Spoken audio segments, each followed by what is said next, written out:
Hello, Harper. Good morning. I'm so grateful for your courage. I am so grateful for your willingness to step through the gate and come to the sanctuary and grace this space with your essence. It has changed the energy on the property, you and Paisley both.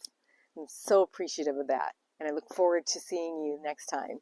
You took home that poem that spoke to you, and I know it's going to continue to speak to you, and I'm excited to see how that's going to change your life.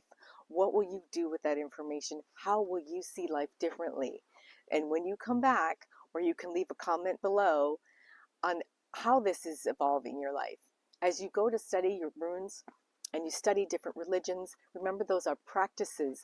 These are just bits and pieces that you're going to incorporate, and they'll change over time, and you want them to. One of the best, most notable um, awarenesses that you will have is if you wake up and you don't recognize yourself. This is excellent. That means you're evolving. So as you gain more information, your interests will change, they will expand, and they will vary.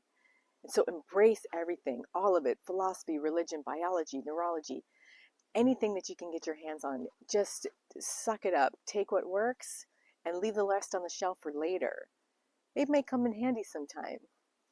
Till next time, until I see you again, thank you. With much gratitude. Namaste.